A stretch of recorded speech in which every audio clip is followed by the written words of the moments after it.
हरे कृष्णा। आप सभी का स्वागत है।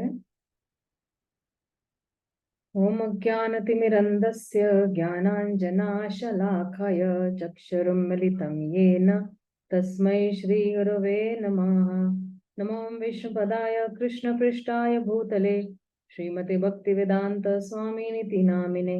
नमस्ते सरस्वते देवे गौरवाणी प्रचारिणे निर्विशेष शून्यवादी पाश्चात्य देश तारिणे। जय श्री कृष्ण चैतन्य प्रभु नित्यानंद श्री अद्वैत गदाधर शिवासादि गौर भक्तवृंद। हरे कृष्णा कृष्णा कृष्णा हरे हरे, हरे राम राम राम हरे हरे। ओम नमो भगवते वासुदेवाय। ओम नमो भगवते वासुदेवाय। ओम नमो भगवते वासुदेवाय। नारायणं नमस्कृत्यं नर चैव नरोत्तमं देवीं सरस्वतीं व्यासं ततो जयमुदीरये। नष्टप्रायेषु भद्रेषु नित्यं भागवत सेवया भगवती उत्तमश्लोके भक्तिर्भवती नैष्टिकी। कृष्णाय वासुदेवाय देवकी नंदनाय च नंदगोपकुमाराय गोविंदाय नमो नमः। हरे कृष्णा। आप सभी का स्वागत है। हम लोग ने जो कल है वो 5वें श्लोक तक हमारा हो गया था। तो जो हम लोग ने कल जो देखा था 5वें श्लोक तक, तो अ, हम लोग ने जो तीसरा जो महत्व वाला श्लोक था वो भी देखा था। तो मैंने बताया था कि पहला श्लोक जो है संबंध ज्ञान के बारे में है भागवतम का, दूसरा ज्ञान है वो अभिधेय ज्ञान के बारे में, और तीसरा जो है वो प्रयोजन है। तो प्रयोजन जो हमारा क्या है कि जो भगवान के साथ जो हमारा प्रेममय संबंध है वो उसको अच्छी तरह से स्थापित करना है। वो कैसे हो सकता है? वो उसी उसी तरह हो सकता है कि जब हम भागवतम पढ़ते हैं तो उसमें से हमें कुछ रसास्वादन की अनुभूति होती है। तो रस का जो एक परिभाषा है वो कहते हैं कि तैत्तिरीय उपनिषद में कहा गया है कि व्यतेत्य भावना वर्तमा या चमत्कार भरपु हदि सत्व जले बोहा स्वादते स रसो मतौ। कहते हैं कि जो कल्पना से भी परे है, व्यतीत भावना वर्तमा, और ये जो रस है ये आश्चर्य से भरी है। और ये जो रस है ये क्या है? या चमत्कार भरभू, और अच्छाई से चमकते हुए हृदय में, रिधि सत्व जले बधा। तो कहते हृदय में अच्छाई से चमकते हुए हृदय में आनंदित होता है, उसे एक्चुअली कहते हैं रस। तो देखिए, अभी आप देखिए, तो अगर कोई अच्छा व्यक्ति होता है तो तुरंत ही आपका हृदय उसके लिए एकदम आनंदमय हो जाता है, राइट? कोई बिल्कुल प्रामाणिक है और जो बिल्कुल आपको निस्वार्थ भाव से प्रेम प्रेम करता है, तो क्या हो रहा है? तुरंत ही आपका हृदय जो उसके लिए चमक उठता है या आकर्षित हो जाता है। तो चलो, भक्ति सिद्धांत सरस्वती ठाकुर कहते हैं कि ये जो एक और तैत्तिरीय उपनिषद में आते कहते हैं कि रसोवै सौ रसा ही एव या लब्धवने भवति। तो वो कहते हैं कि भगवान जो है वो स्वयं रस है।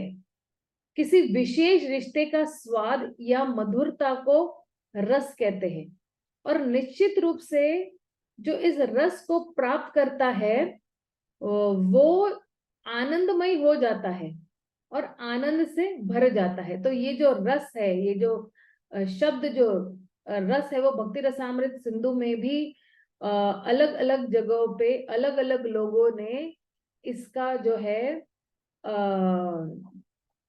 अर्थ निकाला हुआ है।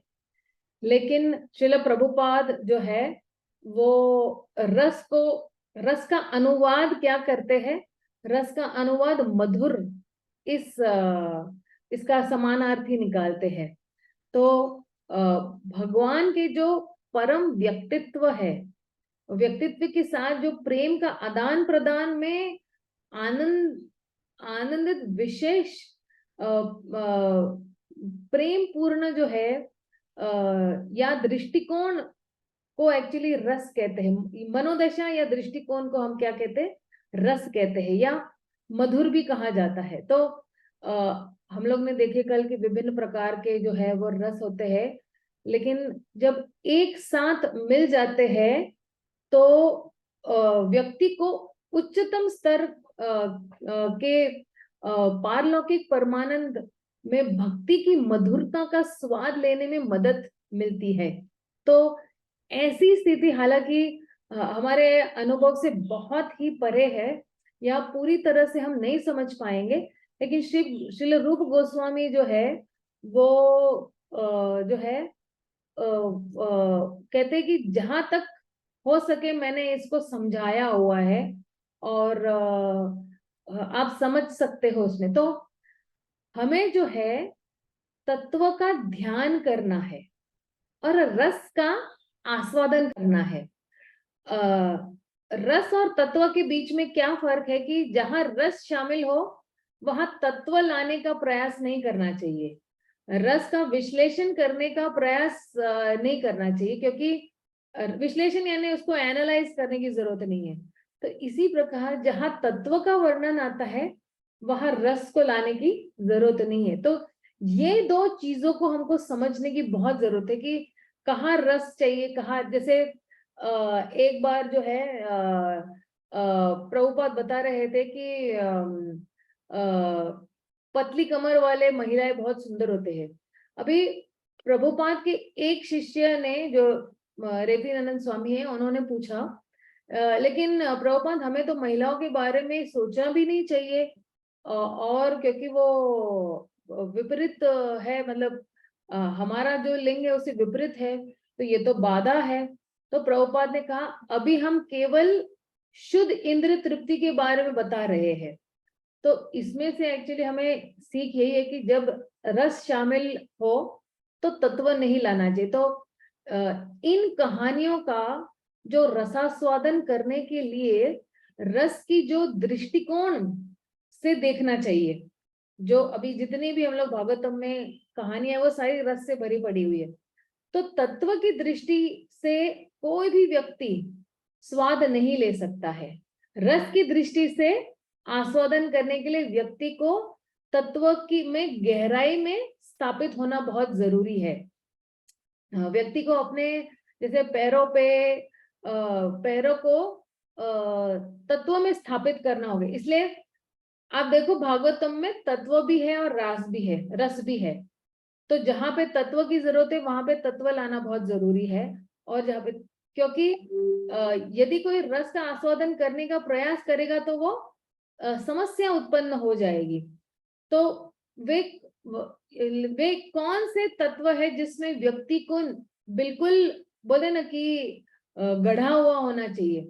तो तत्व में ये है कि मैं शरीर नहीं हूँ, कृष्ण की महानता के बारे में, क्योंकि अभी हम जो 9 सारे स्कंद वो महानता के बारे में ही पढ़ेंगे, उसमें रस भी है, थोड़ी महानता के बारे में, तो तत्व भी है, उनके अवतारों के बारे में।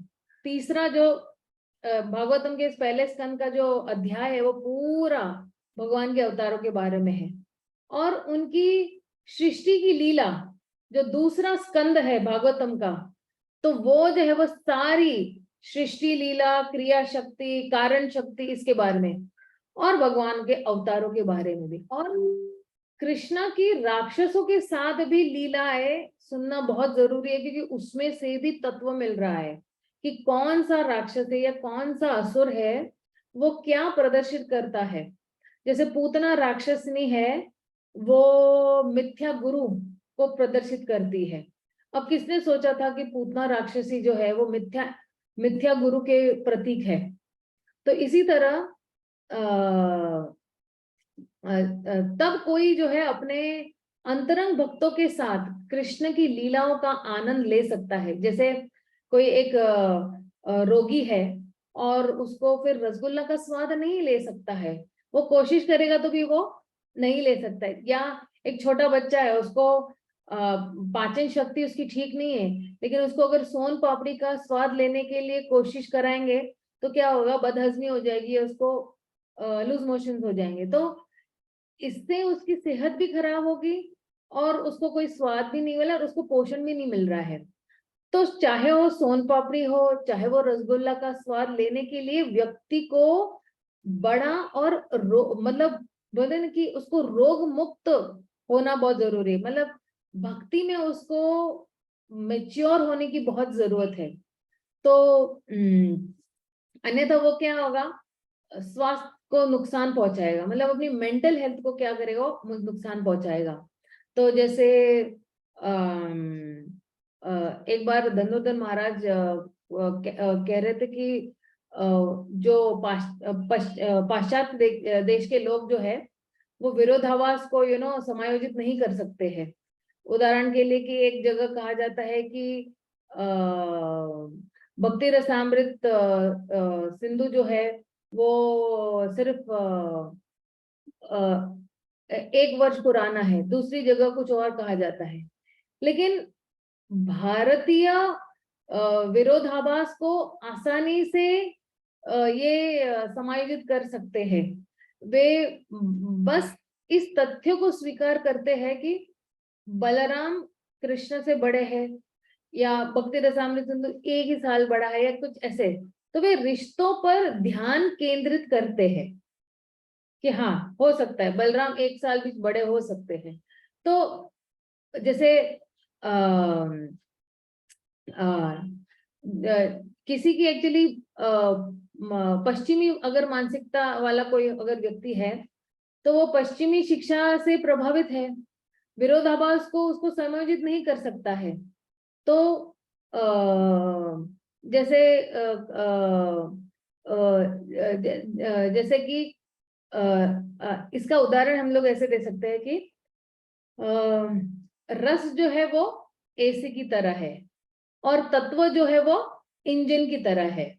तो जैसे आप सोच सकते हो कि आप किसी बहुत ही आरामदायक एसी की बोगी में बैठे हुए ट्रेन की, लेकिन वो हिलेगी ही नहीं, तो क्या फायदा है। या फिर आप सेकेंड क्लास कंपार्टमेंट में बैठे हो लेकिन ट्रेन चल रही है, तो वो बेहतर है या बोगी जो हिल ही नहीं रही है, इंजन हिल ही नहीं रहा है, वो बेहतर है। तो एक और उदाहरण है उसमें कि विदुर जो है, विदुर विदुर वह रस का आनंद लेना चाहता था, लेकिन वह देख सकता था कि बहुत से लोगों का जो है वो कहते हैं ना कि इंजन फिट नहीं है, इसलिए उनसे केवल रस का आनंद लेने के लिए प्रश्न पूछने के बजाय एक सामान्य प्रश्न पूछा। जब विदुर जी मैत्रेय मुनि से प्रश्न कर रहे हैं तो फिर उन्होंने सामान्य प्रश्न पूछा जिससे लोग जो है लोगों का इंजन फिट हो जाए या लोग तत्वों में निहित न हो जाए। सिर्फ बोलते ना कि सिर्फ पूछ मतलब बिल्कुल उसमें गड़ न जाए तत्व में। तो ये जो है ये रस और तत्व के बीच में ये समझना बहुत जरूरी है, वरना ये हो जाएगा कि हम लोग भ्रमित भी हो सकते हैं। और कल हम लोग ने देखा कि जितने भी ऋषि मुनि हैं उन्होंने जो है वो जो है उन्होंने पूरा एक सीन सेट कर लिया था ताकि जितने भी ऋषि मुनि वहां पे मौजूद है वो अपनी जिज्ञासाएं कर सके। और फिर हम लोग ने चौथे श्लोक में देखा था कि सारे ऋषि नैमिषारण्य में सारे ऋषि मुनि जो है वो वहां पे एकत्रित हो गए हैं। वहां पे उनके जो मुख्य कौन है वो शौनकाद ऋषि है और उन्होंने एक यज्ञ संपन्न, मतलब उन्होंने 1000 वर्ष का यज्ञ संपन्न करने का प्रयास कर रहे हैं वहां पे, ताकि वो भगवान को संतुष्ट कर सके, भगवान के भक्तों को संतुष्ट कर सके। तो ये जो है ऋषि मुनि ये बहुत सही तरीका जानते हैं कि कैसे इस विश्व में सुख और शांति ला सके। और ऋषियों का काम ही यही है कि लोगों का भला करना। जैसे नारद मुनि, हाँ देखो नारद मुनि है, वो भक्ति शक्ति है।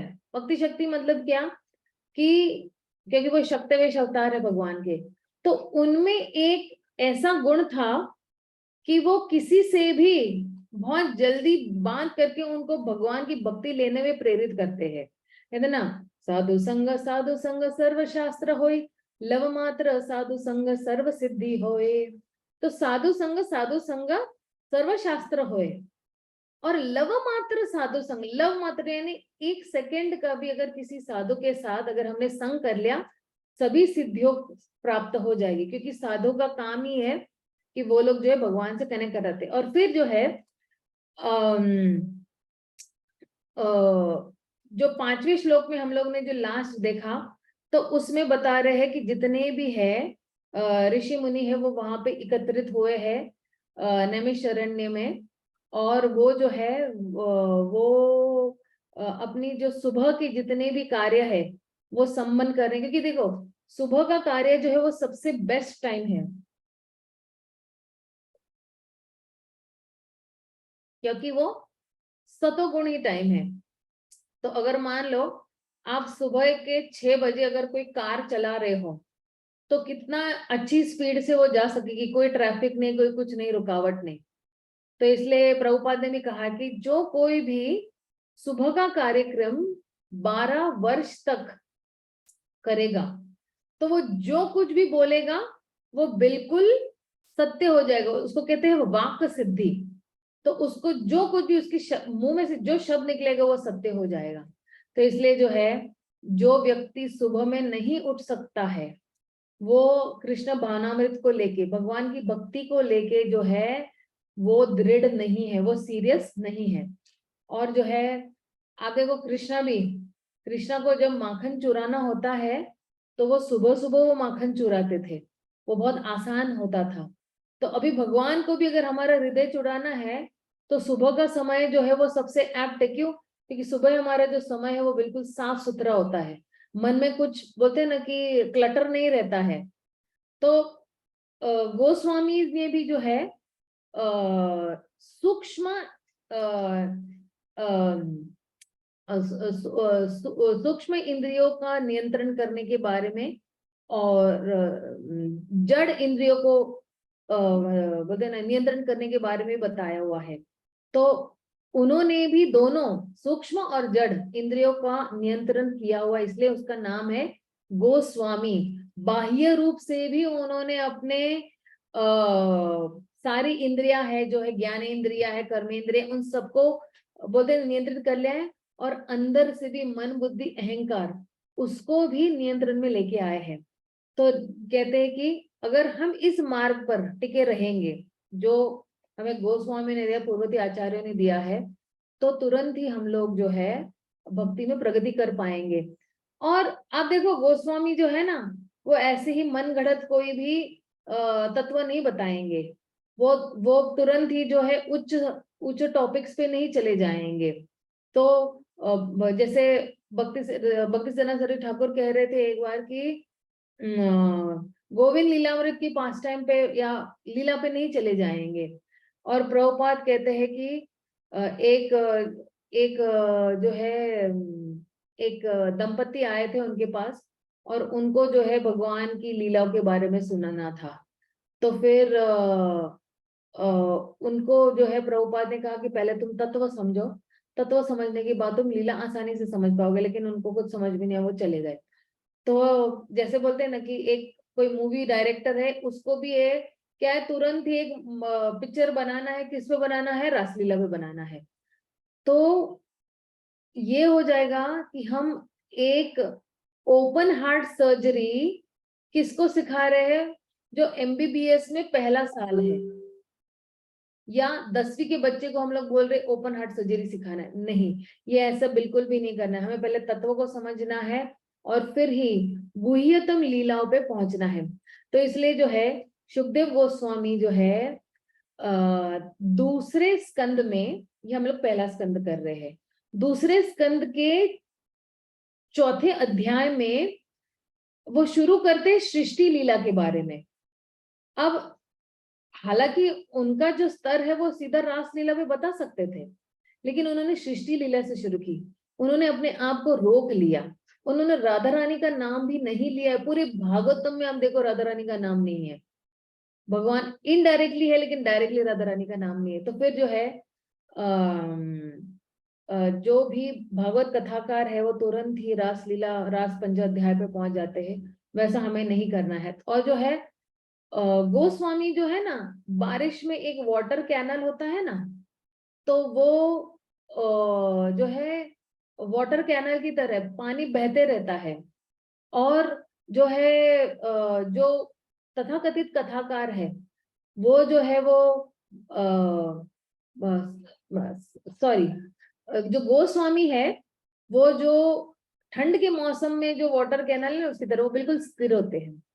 और जितने भी तथाकथित कथाकार है जो सीधा रासम पंचाध्याय पे पहुंचते हैं, तो वो जो है ना बारिश में जो वाटर कैनल है उसकी तरह, क्योंकि क्या वो बहते जाएगा। मतलब क्या होगा कि वो कहेंगे लेकिन हम पे कोई असर नहीं होगा। मतलब वो बहते जाएगा, यहाँ से सुनेंगे यहाँ से निकाल देंगे। तो जब कोई प्रचारक सीधा रास लीला के बारे में बताए या उच्च टॉपिक्स के बारे में बता रहे हैं, तो फिर वो जो है वो क्या कर रहा है कि जितने भी लोग जो श्रोता है उनका जो है विश्वास जो है वो खो देते हैं। और फिर इसका जो बोलते ना कि जो है इसका फिर परिणाम बहुत भयंकर हो सकता है।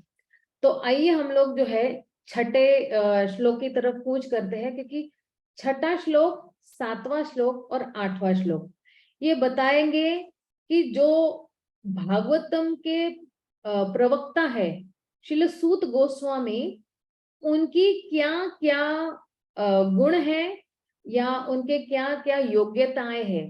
कौन व्यक्ति है जो भागवतम करने के योग्य है या उसकी क्या क्वालिफिकेशंस है। तो देखते हैं अभी। मैं जरा स्क्रीन शेयर करती हूँ।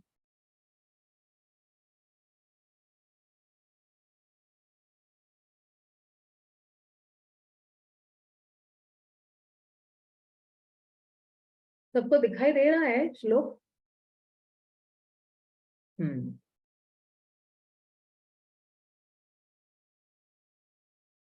एक सेकेंड ना।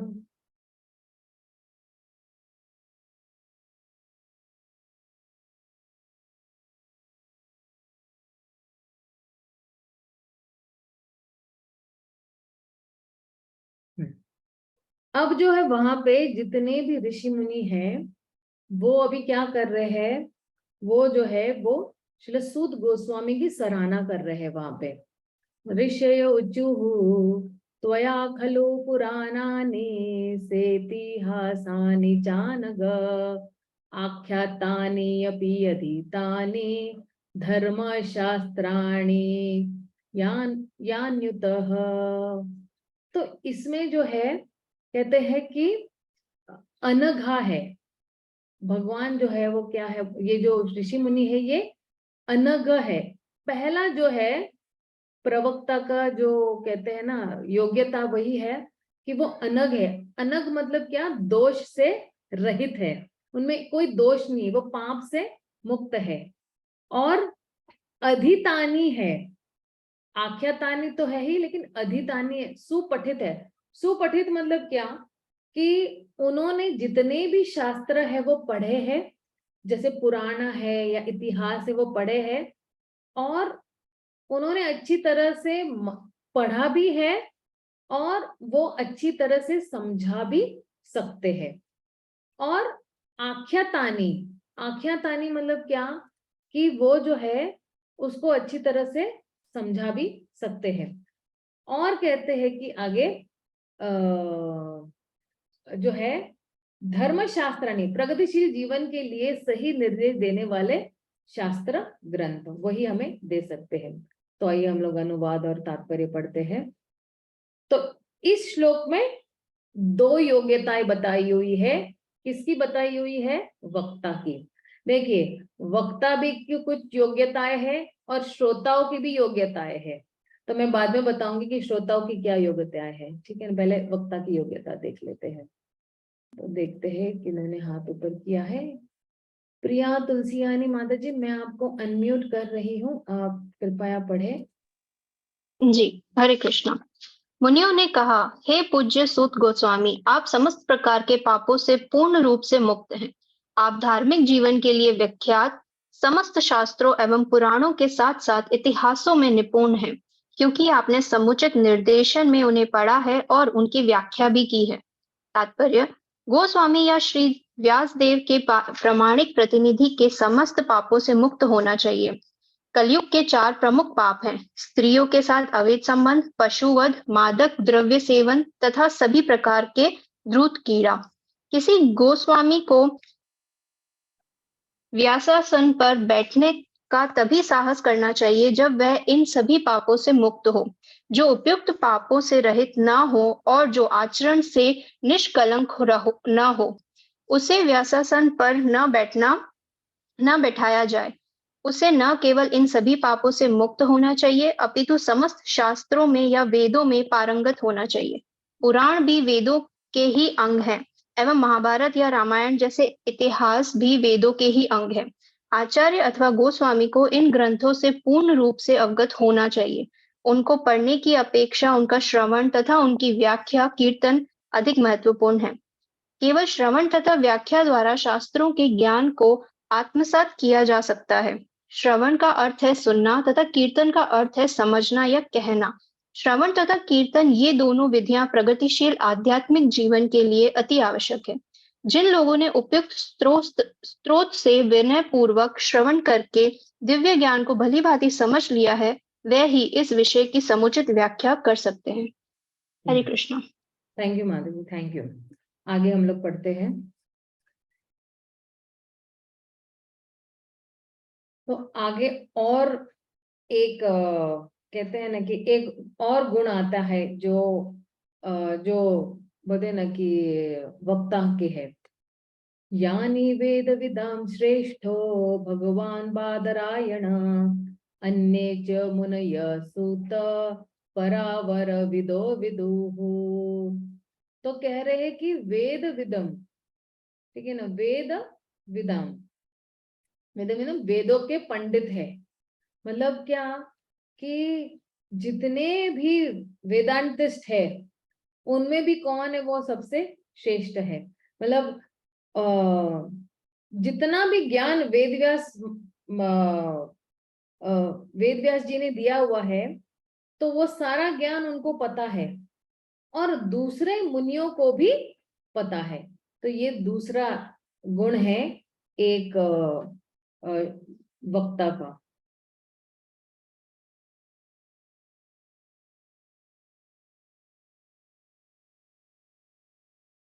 प्रीति माता जी, मैं आपको अनम्यूट कर रही हूँ। हरे कृष्णा माता जी। हाँ जी, दंडवत प्रणाम।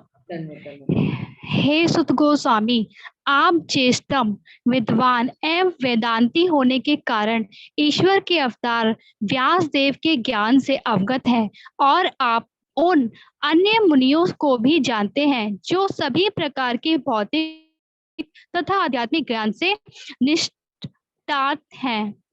श्रीमद् भागवत ब्रह्म सूत्र तथा या बादरायणी वेदांत सूत्र की स्वाभाविक टीका है। इसे स्वाभाविक कहा जाता है क्योंकि व्यास देव वेदांत सूत्र तथा समस्त वैदिक साहित्य के सार रूप इस श्रीमद् भागवत की ग्रंथकार हैं। व्यास देव के अतिरिक्त अन्य ऋषिगण यथा गौतम, कणाद, कपिल, पतंजलि, जैमिनी तथा अष्टवक्र 6 विभिन्न दार्शनिक प्रणालियों के ग्रंथकार हुए। आस्तिकता की पूर्ण व्याख्या वेदांत सूत्र में है, जबकि अन्य दार्शनिक चिंतन प्रणाली में समस्त कारणों के परम कारण के विषय में कोई उल्लेख नहीं मिलता। कोई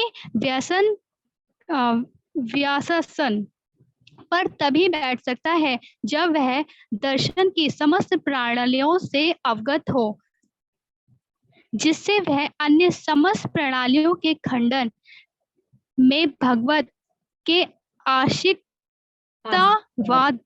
आस्तिकतावाद को प्रस्तुत कर सके। श्री सुत गोस्वामी उपयुक्त शिक्षक थे, इसीलिए नैमिषारण्य के मुनियों ने उन्हें व्यासासन पर बैठाया। श्रील व्यासदेव को यहाँ पर भगवान कहा गया है क्योंकि वह प्रामाणिक शक्त्यावेश अवतार हैं। Thank you. हरे कृष्णा माता जी। हरे कृष्णा। तो ये है 7वां श्लोक। आप जैसे ही पढ़ते हो तुरंत अपने आप को अनम्यूट कर देना, हाँ, ताकि दूसरों को फिर परेशानी ना हो और यहाँ पे भी ना हो। तो ये जो है ये 7वां श्लोक है कि ये बता रहा है कि व्यास आसन पे कौन बैठ सकता है। और देखिए, कोई भी जो है भागवतम का प्रवक्ता है, जो कोई भी भागवतम पढ़ा रहा है, उसका उद्देश्य जो है वो सिर्फ यही उद्देश्य होना चाहिए कि आप शुद्ध मन से भगवान की भक्ति के बारे में बता रहे हो। आप धर्म अर्थ काम के बारे में नहीं बता रहे हो। आपको ऑडियंस का सिर्फ भला ही देखना है। आपको यही देखना है कि ये जो बोलते हैं ना कि जो श्रोतागण है, ये ऑडियंस जो है, इनको भगवान की भक्ति कैसे दी जाए। हालांकि मैं भी कभी ऐसा भी हो सकता है कि जो प्रवचन दे रहा है उसमें नहीं है, लेकिन वो जो संदेश दे रहा है वो पवित्र संदेश दे रहा है, उसके मन में कोई मलिनता नहीं है। वो में भी उच्च स्तर का भी नहीं हो सकता है, लेकिन जहां पे उसके मन में कोई दोष या पाप नहीं है और साफ सुथरे मन से वो भागवतम का संदेश अबोध जनता को दे रहा है, तो वो अबोध जनता तुरंत ही भक्ति को प्राप्त करने के योग्य हो जाती है। वरना ये हो रहा है कि तथाकथित भागवत कथाकार जो है वो 7 दिन में कंप्लीट कर रहे हैं, इंफॉर्मेशन दे रहे हैं, लेकिन ट्रांसफॉर्मेशन नहीं हो रहा है हृदय में। मतलब बोलते ना कि सूचना दे रहे हैं, लेकिन हृदय का परिवर्तन नहीं हो रहा है। तो फिर क्या है, ये कान से सुना और ये कान से निकाल दिया। लेकिन हम यहाँ पे जो भागवतम पढ़ रहे हैं या इस्कॉन में जो भागवतम पढ़ाई जा रही है, ये हृदयों की परिवर्तन हो रहा है। आप देखिए, सिर्फ भारत में नहीं, पाश्चात्य देश में, पूरे विश्व में सभी लोग जब ये भागवतम पढ़ रहे हैं, उनके हृदय में परिवर्तन आ रहा है। परिवर्तन किस रूप में आ रहा है? काम, क्रोध, मद, मोह, लोभ, मत्सर, ये सारा जा रहा है और सिर्फ निर्मल मन बन रहा है, साफ सुथरा। जैसे कोई एक झील है, उसमें साफ सुथरा पानी हमें भी देखने के लिए कितना अच्छा लगता है। उसी तरह प्रभुपाद ने ये जो भागवतम दिया है, इसकी जितनी भी टीकाएं दी हुई है, ये सिर्फ शुद्ध भक्त बनने के लिए। और ये जो भागवतम का एक एक जो शब्द है वो बहुत ही मूल्यवान शब्द है। कहते हैं ना कि मेरे ख्याल से प्रभुपाद ना उस टाइम पे जब ये दे रहे थे कि मेरे ख्याल से उनके किसी लेक्चर में है, इसी 6ठे श्लोक के लेक्चर में ही है कि सुनना श्रवण है और हम समझा रहे तो वो कीर्तन है। ये दोनों श्रवण कीर्तन जो है हमारी भक्ति की उन्नति के लिए बहुत जरूरी है। और जो है जिसने तुरंत ही ये दिव्य ज्ञान को समझ लिया है या इस दिव्य ज्ञान को अच्छी तरह से कैचअप कर लिया है एक विनम्र सोर्स से या एक विनम्र व्यक्ति से, तो तुरंत ही वो आराम से समझा सकता है। तो हमारे पास कौन है? हमारे पास श्रील प्रभुपाद है, क्योंकि हम किनकी टीकाएं पढ़ रहे हैं? हम लोग प्रभुपाद की ही सारी टीकाएं पढ़े। तो भागवतम एक मास्टरपीस है, ठीक है ना, क्योंकि उसमें क्या है, प्रश्न उत्तर प्रश्न उत्तर। हमारे पास भी सुबह से लेके शाम तक, रात तक कितने सारे प्रश्न होते हैं, लेकिन आपको अपने सारे प्रश्नों के उत्तर जो है आप ढूंढना भागवतम में ही मिल जाने वाले हैं। तो इसलिए जो है भागवतम जो है अलग अलग चीजों के बारे में बता रहा है, और जो कोई भी जिज्ञासु व्यक्ति है वो उसको सुनेगा तो उसका जीवन सफल हो जाएगा। आइए हम लोग अगले वाले श्लोक पे जाते हैं। और फिर जो है इसमें बता रहे हैं कि जो है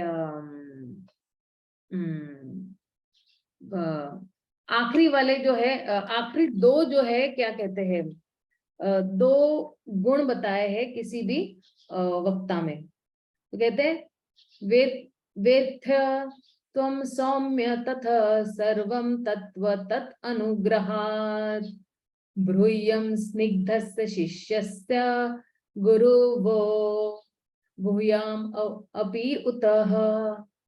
तो क्या कह रहे हैं, सौम्य शुद्ध तथा सरल व्यक्ति, बोले ना डुप्लिसिट व्यक्ति नहीं, जिसमें छल कपट है वो नहीं। और कह रहे हैं कि जो बिल्कुल बिल्कुल बोलो सिंपल व्यक्ति है। और फिर दूसरा जो है वो है स्निग्धस्य। स्निग्धस्य यानी बहुत ही विनम्र विनीत व्यक्ति जो है। और क्योंकि ये दो गुण श्रील सूत गोस्वामी ने में है, तो उनके गुरुओं ने क्या किया है, उनके गुरुओं ने उन पर जो है अनुग्रह किया हुआ है, कृपा बरसाई हुई है।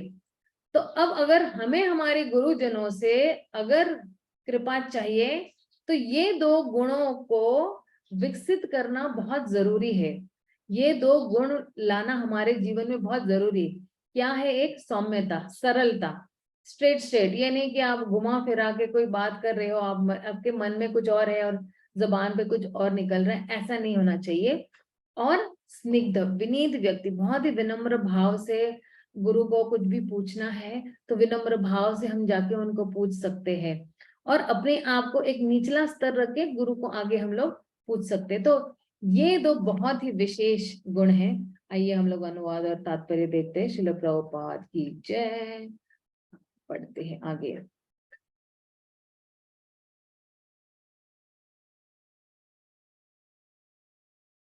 प्रीति मोकाशी माता जी, दो प्रीति है क्या? अच्छा,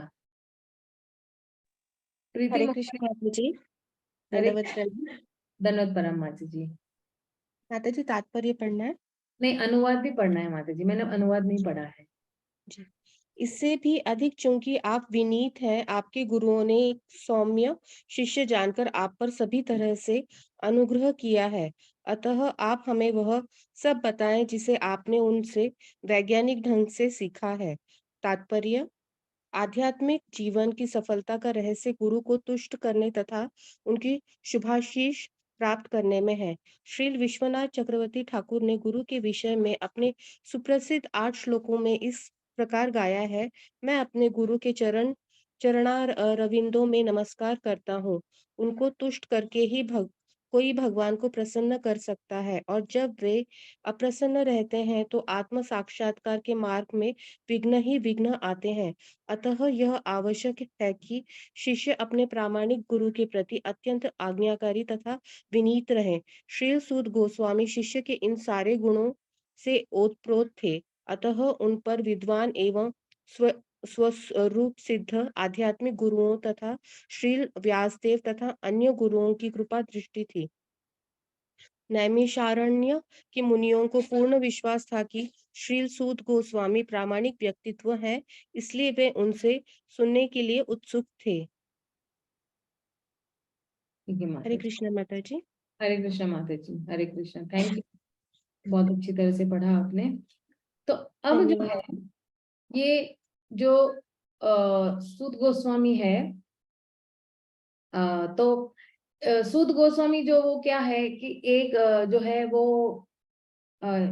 इस नैमिषारण्य में वो जो है वो भी प्रमुख प्रवचन करता है, वो वक्ता है।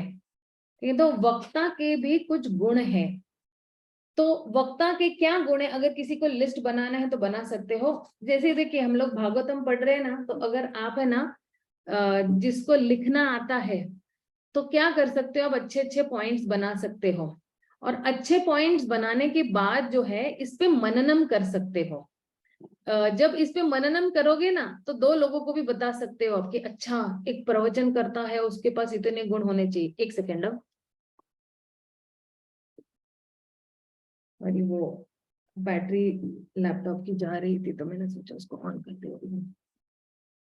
तो पहला जो गुण है किसी वक्ता में, वो है वो भगवान का भक्त होना चाहिए, भगवान का भक्त होना चाहिए। अब हम ये नहीं बोल रहे कि भगवान का शुद्ध भक्त होना चाहिए, लेकिन भगवान का भक्त होना चाहिए।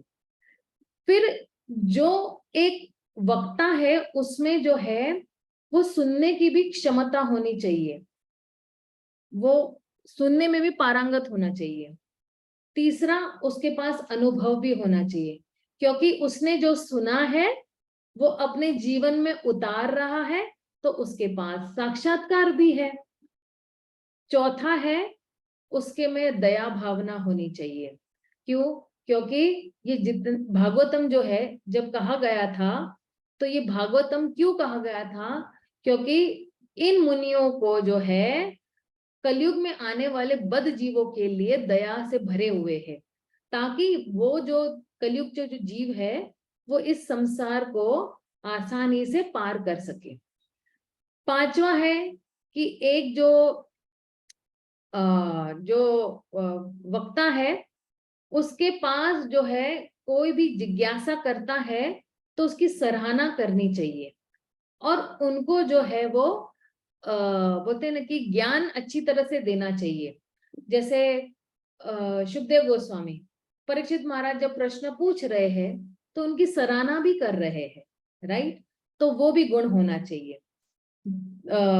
अगला वाला है कि उनको पूर्ववर्ती आचार्यों में पूर्ण विश्वास होना चाहिए, क्योंकि अगर पूर्ववर्ती आचार्यों ने जो लिखा है हम वही दोहरा रहे हैं, हम अपना मन का तो कुछ नहीं दोहरा रहे हैं, तो पूर्ववर्ती आचार्यों में पूरा कॉन्फिडेंस होना चाहिए। और जो है अगला वाला है कि वो हमेशा भगवान पे ही आश्रित है। भगवान पे आश्रित इसलिए है कि जैसे वो हमेशा भगवान को प्रार्थना करते रहते हैं, ऋषिकेन ऋषिकेश सेवाया भक्ति रुचते, कि बार बार मेरी इंद्रिया इतनी अच्छी काम नहीं कर रही है, आप इंद्रियों के स्वामी हैं। और अगला वाला है कि एक कोई भी वक्ता होता है ना, तो वो जो है कुछ दृष्टांत या उदाहरण देने में बहुत ही निपुण होता है, क्योंकि जहां पे अच्छी तरह से हमें कोई दृष्टांत देना है या कुछ एग्जाम्पल देना है तो वो अच्छी तरह से दे पाएगा। जैसे महाराज खटवांगा जो है तुरंत ही एक मतलब बोले ना एक क्षण में जो है वो बोलते ना परफेक्शन उनको मिल गया था। लेकिन हम परीक्षित महाराज के पास तो 7 दिन है। तो सुखदेव गोस्वामी क्या कह रहे हैं कि अरे खटवांग महाराज ने तो क्या किया था, एक क्षण में, एक क्षण यानी वहां पे 48 मिनट है, तो उनको एक क्षण में उनको बोलते ना कि भगवत धाम मिल गया था। लेकिन तुम्हारे पास तो 7 दिन है, तुम बिल्कुल चिंता मत करो। तो फिर इस तरह से जो है अच्छी तरह से उदाहरण भी दे सकता है एक वक्ता। और बोलते ना कि स्वयं के आचरण से भी वो सिखा रहे हैं, ठीक है ना। एक बोलते ना अपने खुद के एग्जाम्पल से भी बता रहे हैं कि कैसे भक्ति योगा जो है वो सर्वोच्च है।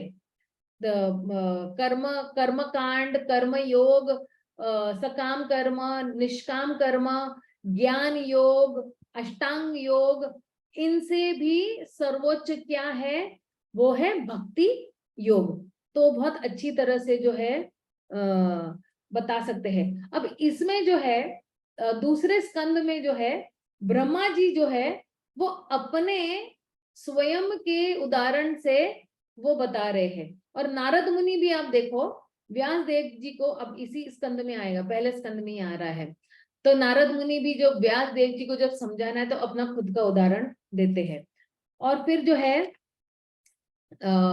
हमेशा ये जो वक्ता होता है ना, एक अपने गुरु के आशीष के लिए तत्पर रहता है, या उसको लगता है कि मैं ना निसहाय हूँ, मेरे में कोई योग्यता नहीं है और मेरे में कोई एम्पावरमेंट नहीं है, लेकिन मेरे गुरु के अगर आशीष मिलेंगे तो मुझे बोलते ना कि विशेष एम्पावरमेंट मिलेगा, विशेष शक्ति मिलेगी।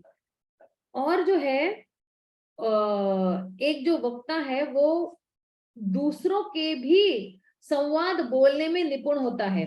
जैसे ब्रह्मा जी और भगवान के बीच में जब संवाद हो रहा था, तो फिर ब्रह्मा ने किसका संवाद बीच में डाला था? ब्रह्मा ने नारद मुनि का भी संवाद उसमें इंक्लूड किया था, जो दूसरे स्कंद की बात कर रही हूँ मैं, क्योंकि एक्चुअली हमारा इंग्लिश में भी दूसरा स्कंद चल रहा है, तो उसके सारे उदाहरण मुझे याद आ रहे हैं।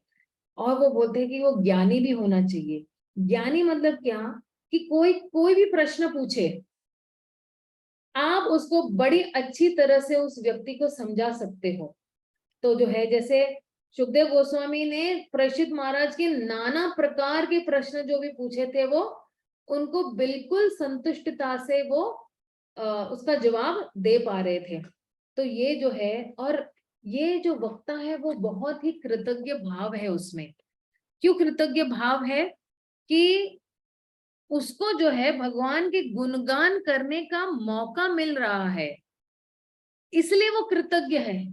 भाई श्रोता ही नहीं होते तो वक्ता क्या करता, राइट?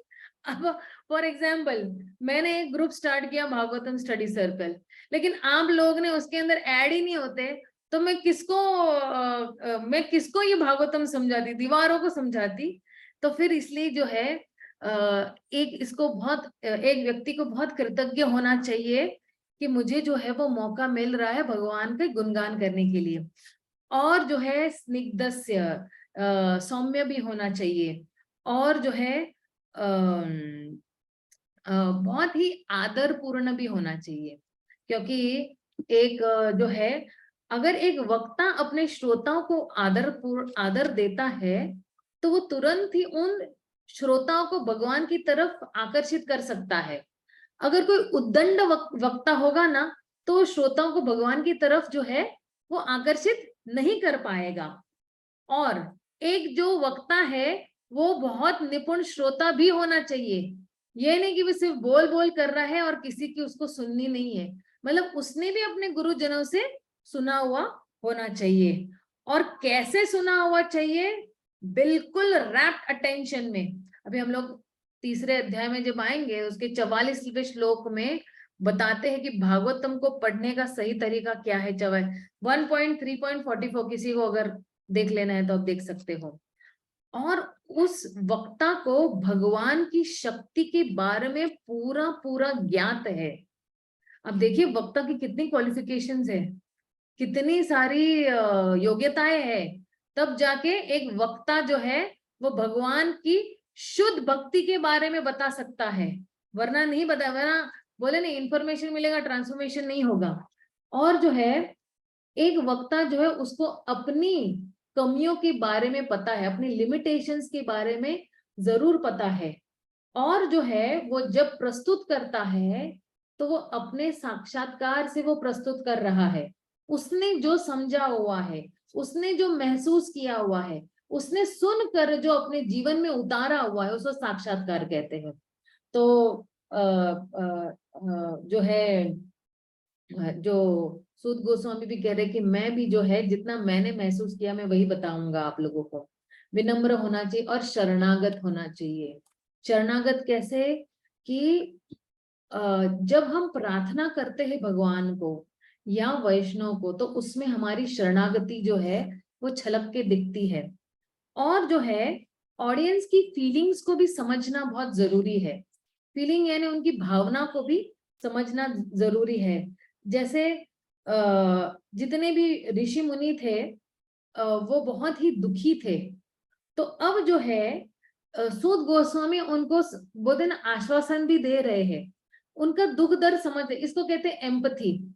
इंग्लिश में इसको कहते हैं कि आप किसी को सुन रहे हो लेकिन आप अपने आप को उस जगह पे डालते हो और उस व्यक्ति का जो है वो दुख दर्द महसूस कर पाते हो। तो ये है किसकी योग्यताएं? एक वक्ता की योग्यताएं है।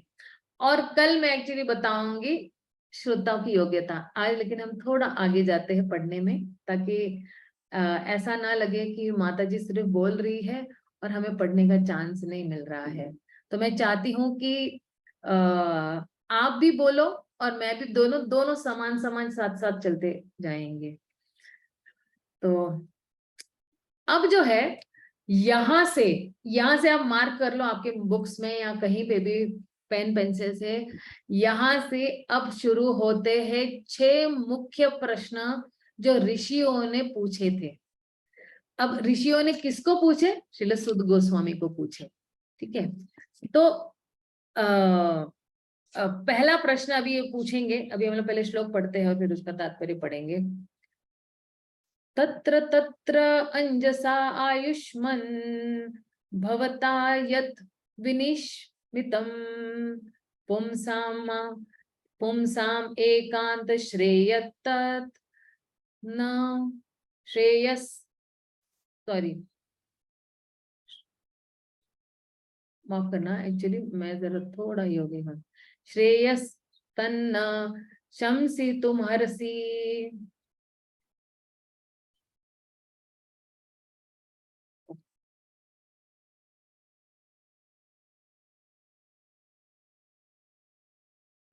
मोहित प्रभु आप पढ़िए जरा।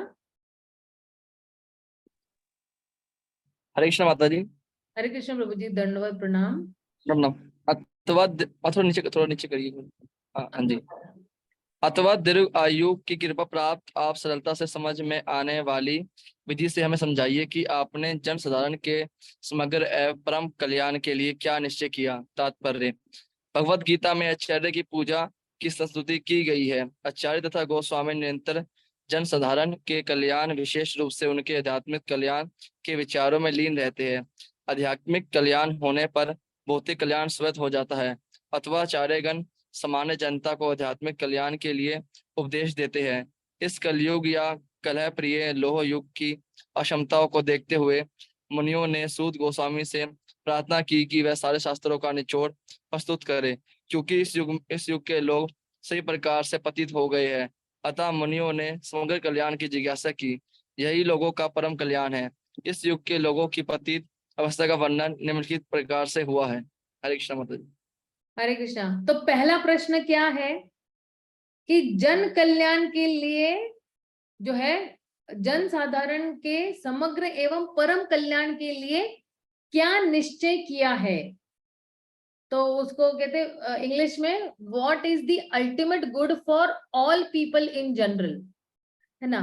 तो अब जो है इसका उत्तर अभी तुरंत नहीं देते हैं, क्योंकि ऋषि मुनि जो है वो पूछते जा रहे हैं। तो इसका जो उत्तर है वो थोड़ा हम लोग मतलब बाद में देना शुरू करेंगे। ठीक है, तो ये पहला प्रश्न है।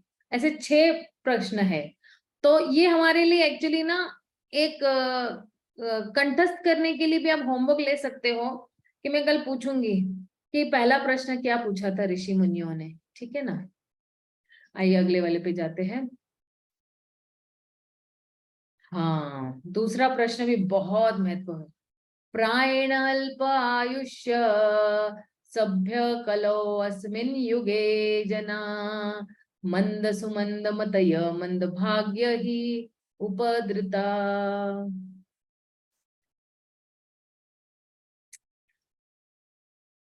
एक सेकेंड ना, मैं अनम्यूट करती हूँ। पायल लता, मैं आपको अनम्यूट कर रही हूँ। जी, हरे कृष्णा माता जी। हरे कृष्णा। हे विद्वान, कली के इस लौ युग में मनुष्यों की आयु कम है। वे झगड़ालू, आलसी, पथभ्रष्ट, अभागे होते हैं तथा साथ ही साथ सदैव विचलित रहते हैं। तात्पर्य, भगवत भक्त सामान्य जनों की आध्यात्मिक उन्नति के लिए सदैव चिंतित रहते हैं। जब नैमिषारण्य के मुनियों ने इस कलियुग के मनुष्यों की अवस्था का विश्लेषण किया तो उन्होंने देखा कि उनकी आयु अल्प होगी। कलियुग में आयु अल्प होने के कारण अपर्याप्त आहार नहीं अपितु अनियमित आदतें हैं। आदतों को नियमित करके तथा सादा भोजन करके कोई भी व्यक्ति अपना स्वास्थ्य बनाए रख सकता है। अधिक भोजन करना, अधिक इंद्रिय तृप्ति करना, दूसरों की दया पर अत्यधिक आश्रित रहना एवं रहन सहन के कृत्रिम मानक मनुष्य की प्राण शक्ति तक को चूस लेते हैं। फलस्वरूप जीवन की अवधि घट जाती है। इस युग के मनुष्य। पायल माता जी, हरे कृष्ण। Thank you. हम किसी और को भी चांस देंगे। मैं चाहती हूँ कि जिन जिन लोगों ने हाथ खड़े किए हैं उनको सभी को चांस मिले। लता माता जी पढ़िए। इस युग, हरे कृष्णा माता जी, इस युग के लोग न केवल भौतिक दृष्टि से अपितु आत्म साक्षात्कार के मामले में भी अत्यंत आलसी हैं। यह मनुष्य जीवन विशेष रूप से आत्म साक्षात्कार के लिए मिला है, अर्थात मनुष्य को जानना चाहिए कि मैं क्या हूँ, संसार क्या है और परम सत्य क्या है। मनुष्य जीवन वह साधन है जिससे जीव इस भौतिक जगत में कठिन जीवन संघर्ष के कष्टों को मिटा सकता है और अपने सनातन घर भगवत धाम को लौट सकता है। किंतु भ्रष्ट शिक्षा पद्धति के कारण लोगों में आत्म साक्षात्कार की इच्छा ही नहीं उठती। यदि वे इसके विषय में जानते भी हैं तो दुर्भाग्यवश वे पथभ्रष्ट शिक्षकों के शिकार बन जाते हैं। थैंक यू माता जी, थैंक यू। बहुत स्पष्ट रूप से पढ़ा आपने। संगीता तोमर माता जी, मैं आपको अनम्यूट कर रही हूँ।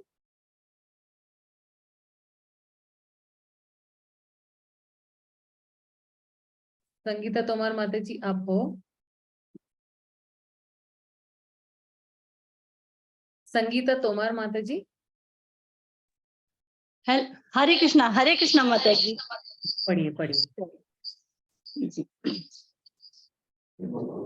इस युग में मनुष्य न केवल विभिन्न राजनीतिक वर्गों तथा दलों के शिकार है, अपितु विभिन्न प्रकार की इंद्रिय तृप्ति करने वाले आकर्षणों से भी ग्रस्त है, जैसे कि सिनेमा, खेलकूद, जुआ, क्लब, संसारी पुस्तकालय, बुरी संगति, धूम्रपान, मदिरा पान, छलावा, चोरी, मनमुटाव इत्यादि।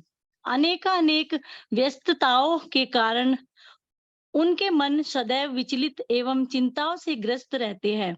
इस युग में अनेक धूर्त मनुष्य अपने अपने धार्मिक पंथ खड़े कर लेते हैं, जो किसी शास्त्र पर आधारित नहीं होते। प्रायः ऐसे मनुष्य ही जो इंद्रिय तृप्ति के व्यसनी हैं, ऐसी संस्थाओं के प्रति आकृष्ट होते रहते हैं। फल स्वरूप धर्म के नाम पर अनेक पाप कर्म किए जाते हैं, जिसके कारण मनुष्यों को न तो मानसिक शांति मिल पाती है और न स्वास्थ्य लाभ हो पाता है। अब छात्र अर्थात ब्रह्मचारी वर्ग का पालन नहीं किया जाता और गृहस्थ मनुष्य गृहस्थाश्रम के विधि विधानों का पालन नहीं करते। फलस्वरूप तथाकथित वानप्रस्थ तथा सन्यासी जो ऐसे गृहस्थ आश्रमों से आते हैं, अपने कठोर पथ से आसानी से विचलित हो जाते हैं। कलयुग में समस्त परिवेश श्रद्धा विहीनता से भरा है। मनुष्य अब आध्यात्मिक मूल्यों से में रुचि नहीं दिखाते। अब तो भौतिक इंद्रिय तृप्ति ही सभ्यता का मानदंड बनी हुई है।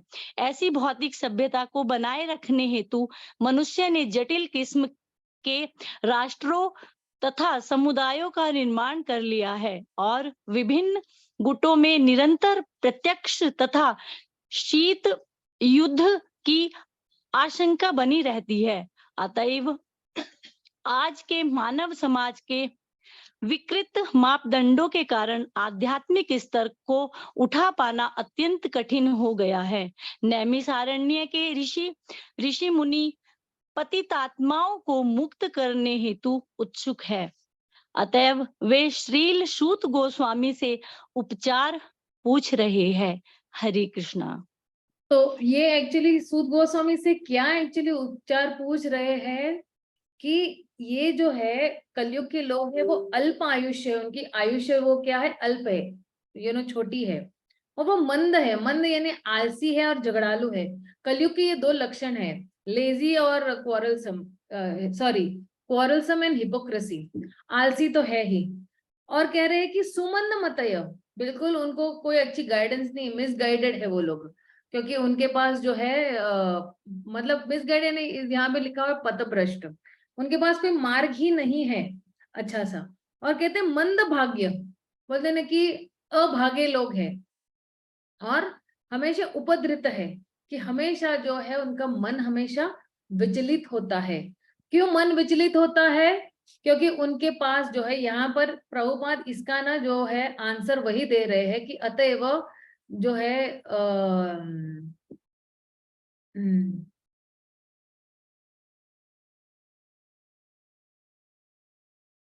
यहीं पर है, लोग अभी आध्यात्मिक, हाँ, लोग अब आध्यात्मिक मूल्यों में रुचि नहीं दिखाते। तब अब तो भौतिक इंद्र तृप्ति की सभ्यता का मानदंड बनी हुई, ऐसी भौतिक सभ्यता न बनाने के लिए जटिल किस्म के राष्ट्रों तथा समुदाय में निर्माण हुई है। और इसलिए ना उनके मन भी जो है वो शांत नहीं है। जहां पे आप मन शांत, क्योंकि आपका मन शांत होगा तो आप अच्छी तरह से जिंदगी में आगे बढ़ पाओगे। लेकिन मन ही शांत नहीं है तो अलग अलग प्रकार के बीमारियों ने भी आपको घेर रखा हुआ है। तो इसलिए जो है हम लोग भागवतम जब पढ़ेंगे तो मन बिल्कुल शांत हो जाएगा। आइए अगला वाला श्लोक देखते हैं हम लोग। ये अब जो है पहला प्रश्न जो आया है वो 9वें श्लोक में आया है। अब दूसरा जो श्लोक आ रहा है वो 11वें, दूसरा प्रश्न जो है 11वें श्लोक में आ रहा है। तो कह रहे हैं कि भूरिणी भूरि कर्माणि श्रोतव्यानि विभागश अतः साधोस्त्र यत्सारः समुद्धृत्य मनीषया ब्रहि भद्राय भूताना येनात्मा सुप्रसीदति। अगर भागवतम की श्लोक का एक एक अनुवाद भी अगर हम देखते हैं ना तो बहुत बहुत ही मतलब बोलते हैं ना कि रसास्वादन वाला है, मतलब रस से भरा पड़ा हुआ है। अब क्या कह रहे हैं कि कह रहे कि जितने भी जो भूरिणी, तो बहुमुखी यानी दो मुखी होते हैं लोग, कर्म से भी विमुख है, कर्तव्य से भी विमुख है, उनको सीखना भी नहीं है। तो क्या कर सकते हैं ये लोग?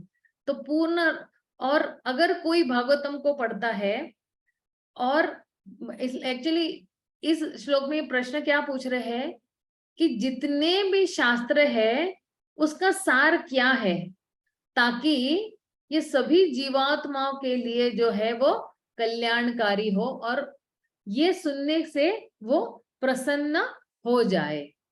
तो आइए देखते हैं अनुवाद श्रील प्रभुपाद। प्रभुपाद ने हमें इतना अच्छा मार्ग दिया है सचमुच। प्रियंका माता जी, मैं आपको अनम्यूट कर रही हूँ, आप पढ़िए। हाँ,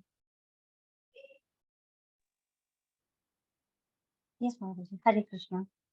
शास्त्रों के अनेक विभाग हैं और उन सब में अनेक नियमित कर्मों का उल्लेख है, जिनके विभिन्न प्रभागों को वर्षों तक अध्ययन करते ही सीखा जा सकता है। अतः हे साधु, कृपया आप इन समस्त शास्त्रों का सार चुनकर समस्त जीवों के कल्याण हेतु समझाएं, जिससे उस उपदेश से उनके हृदय पूरी तरह तुष्ट हो जाए।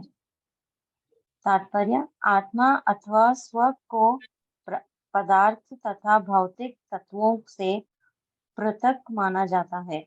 इसका स्वरूप स्वभावतः आध्यात्मिक है। अतः यह किसी भी परिणाम के भौतिक आयोजनों से तुष्ट नहीं होता। संपूर्ण शास्त्र तथा आध्यात्मिक उपदेश इसी आत्मा की तुष्टि के निमित्त है। विभिन्न कालों तथा विभिन्न स्थानों में नानाविध जीवों के लिए अनेक प्रकार के उपायों की संस्तुति की जाती है। फलस्वरूप प्रामाणिक शास्त्रों की संख्या अनगिनत है। इन शास्त्रों में विभिन्न विधियों तथा नियमित कर्मों का विधान है।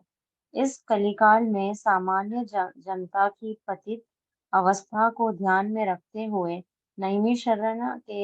शरण्य के मुनियों ने श्री सूत गोस्वामी से अनुरोध किया कि वे इन समस्त शास्त्रों का सार कह सुनाएं, क्योंकि इस युग में पतितात्माओं के लिए वर्णाश्रम पद्धति में इन विविध शास्त्रों के उपदेशों को पढ़ना तथा समझ पाना संभव नहीं है। थैंक यू माता जी, थैंक यू। प्रियंका माता जी मेरे जितने दूसरे ग्रुप से उसके ये है कोऑर्डिनेटर है। रसिक कृष्णा प्रभु, मैं आपको अनम्यूट कर रही हूँ।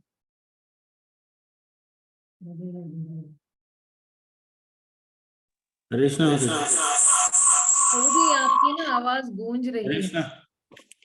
कृष्णा हाँ अभी पढ़िए प्रभु जी।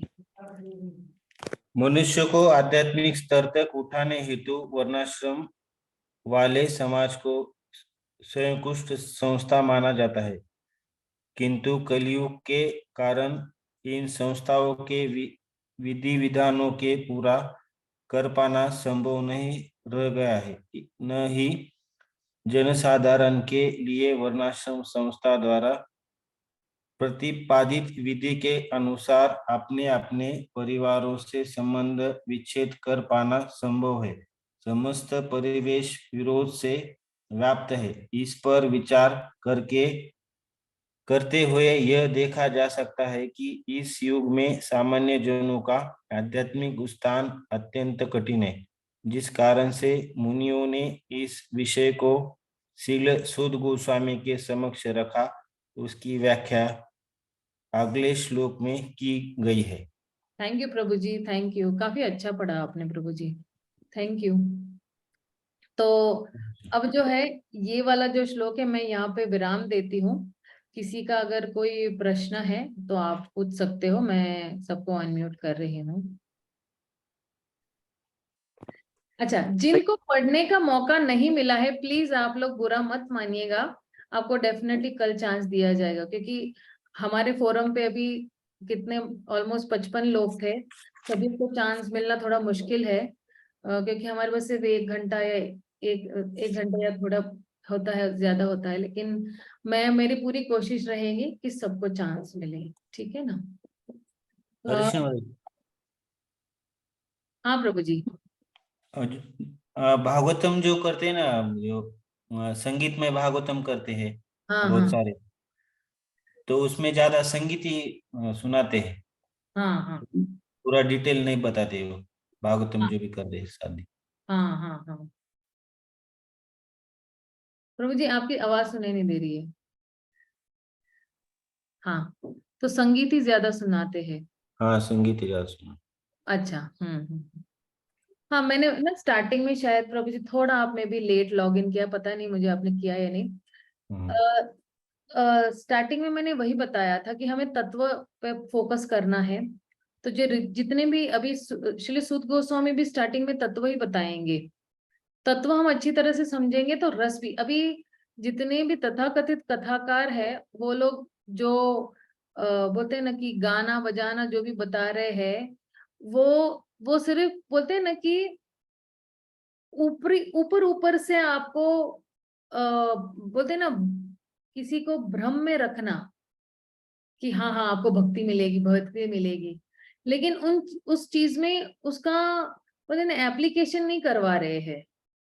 अब प्रभुपाद जी क्या कर रहे हैं कि हमें तत्व भी दे रहे हैं, उस पर कैसे अमल करना है वो भी दे रहे हैं, और जो है प्रभुपाद ने भी हमें दिया है श्रवण कीर्तनम, ऐसा नहीं कि नहीं दिया। देखो आप मंदिर में जाओगे, भागवतम क्लास में श्रवणम होता है, कीर्तन होता है या नहीं होता है, पहले जय राधा माधव हम लोग गाते हैं, राइट, तो वो हमारे लिए पर्याप्त है। फिर तत्व देते हैं, राइट, उसके बाद तो प्रभुपाद भी दे रहे हैं, लेकिन कितना दे रहे हैं कि जितना अब कीर्तन भी क्यों हो रहा है या मंगलाचरण भी हम लोग क्यों दे रहे हैं, इन सभीयों का इंपॉर्टेंस है इस्कॉन में। मंगलाचरण इसलिए है कि जब हम लोग बाहर से आते हैं मंदिर के, मान लो अलग अलग लोग जो है हाँ बेबा रानी माता जी बोल रही भक्तों को बढ़ाने के लिए, क्योंकि अगर हम प्रामाणिक गुरु ढूंढ रहे हैं ना तो हमें प्रामाणिक गुरु ही मिलेगा। अगर हम ऐसा गुरु ढूंढ रहे जो हमारे मुताबिक चले तो फिर ढोंगी गुरु ढोंगी चलन नरक में ठेलम ठेला। तो इसलिए जो है प्रभुपाद जी जो है उन्होंने हमें एक प्रोग्राम दिया हुआ है और हम लोग वो प्रोग्राम फॉलो कर रहे हैं। और ये जो मंगलाचरण भी है हम लोग क्यों बोलते हैं, क्योंकि जब हम बाहर से आते हैं तो हमारा मन थोड़ा दूषित होता है। जैसे ही मंगलाचरण करेंगे, गुरुजनों की आशीष लेंगे, आशीर्वाद लेंगे, तो क्या होता है कि तुरंत ही हमारा मन जो है सतुगुण में पहुंच जाता है। तो जो कुछ भी बातें जो वक्ता बोल रहा है तो तुरंत ही हम लोग उसको ग्रहण कर पाते हैं, तो हमारा मन भी अच्छी तरह से वो शुद्ध हो रहा है। तो हाँ प्रभु जी, बाहर वाले करते हैं, लेकिन अभी हम लोग को पता चल गया, हमें भेद पता चल गया है कि असली घी क्या, नकली घी क्या है, रसगुल्ला क्या है और खिचड़ी क्या है, रस किस में है हमें पता है और रस किस में नहीं हमें पता चल गया है प्रभु जी, ठीक है ना। रसिक कृष्ण प्रभु। किसी का और कोई प्रश्न है? हरे कृष्णा माता जी। हाँ प्रभु जी, हरे कृष्णा। माता जी पहला प्रश्न क्या था सर, समझ नहीं आया मुझे, बताना है दोबारा से एक बार जरा, पहला प्रश्न क्या कह रहे हैं वो, मतलब पूछ रहे हैं। रसिक कृष्ण प्रभु पूछ रहे थे। नहीं नहीं, भगवत में जो श्लोक है। हाँ हाँ हाँ, सभी जीवों के लिए सबसे कल्याणकारी चीज क्या है, वो ये प्रश्न पूछ रहे। What is the ultimate good for all people in general, वो ये पूछ रहे हैं, पहला प्रश्न है। हाँ, किसी का और कोई प्रश्न है? ठीक है, अगर किसी को कोई प्रश्न नहीं, मैं अपनी वाणी को ये विराम देती हूँ। हम लोग कल मिलेंगे 3 बजे। श्रील प्रभुपाद की जय, गौर भक्त वृंद की जय। हरे कृष्ण। हरे कृष्ण। हरे कृष्णा।